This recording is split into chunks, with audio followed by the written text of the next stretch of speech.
प्यारे दोस्तों, मैं इस वक्त जलालपुर के मकाम पर उस जगह पे खड़ा हूँ जहाँ अलेक्जेंडर के कैंप की यादगार बनाई गई है। ये मेरे लेफ़्ट साइड पे आप सारा वो कैंप की जगह पे बनी हुई यादगार को देख रहे हैं। तो अलेक्जेंडर जो है बेसिकली मकदूनिया से था। फिलिप II के यहाँ 356 कबल मसीह में पैदा हुआ।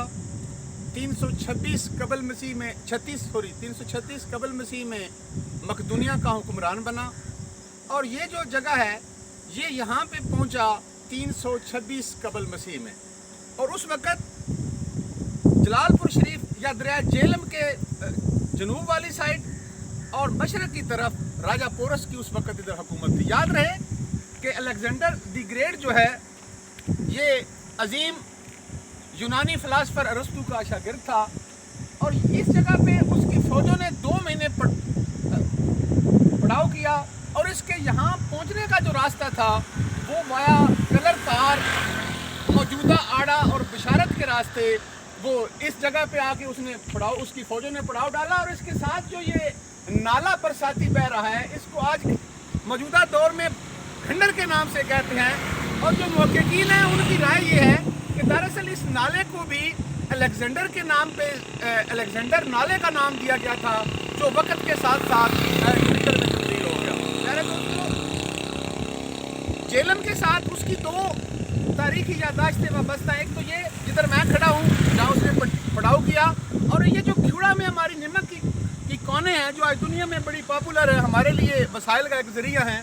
इसके बारे में भी तारीखी तौर पे हकीकत यही है कि इस नमक की जो इजाद है वो भी उस वक़्त हुई जब राजा पोरस की फ़ौजें वहाँ से गुजर रही थीं। और उसके घोड़ों ने जब पहाड़ को चाटना शुरू कर दिया तो फिर पता चला कि ये दरअसल पहाड़ मिट्टी के नहीं बल्कि नमक के हैं। दोस्तों, मैं असल मौजू की तरफ आता हूँ। जब पोरस और अलेक्जेंडर के दरमियान मैदान जंग शुरू हुई, राजा पोरस जो है वो इंतहाई ताकतवर, इंतहाई दलेर और इंतहाई बारोब इंसान था।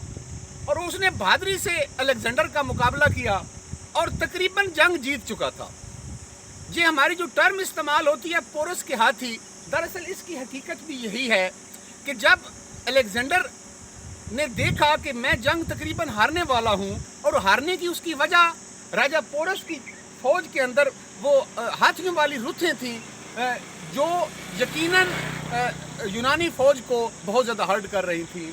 तो उसने प्लान करके सवेरे मैदान जंग में जंग लड़ी कि जब तक इन हाथियों को मैनेज नहीं किया जाता अलेक्जेंडर अपने राजा पोरस को शिकस्त देना तकरीबन नामुमकिन है।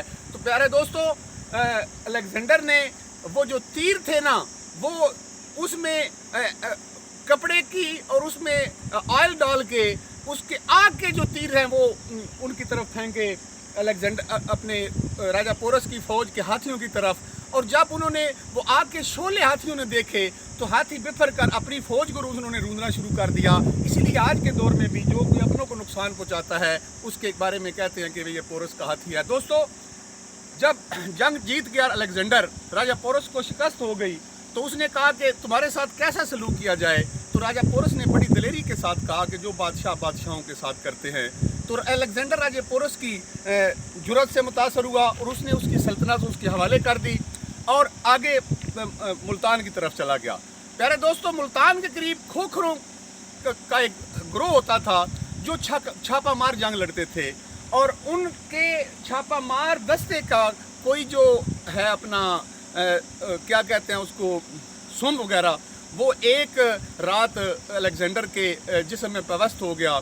जब वो वापस जा रहा था तो उसी ज़ख्म की वजह से उसे इन्फेक्शन हुआ और बेबीलोन के मकाम पर अलेक्जेंडर द ग्रेट जो है वो उसने वफ़ात पाई। और ये दुनिया का वो वाहिद हुक्मरान है जिसकी सल्तनत मकदूनिया से लेकर शमाल मगरबी हिंदुस्तान तक थी और ज़िंदगी में से कोई शिकस्त नहीं हुई।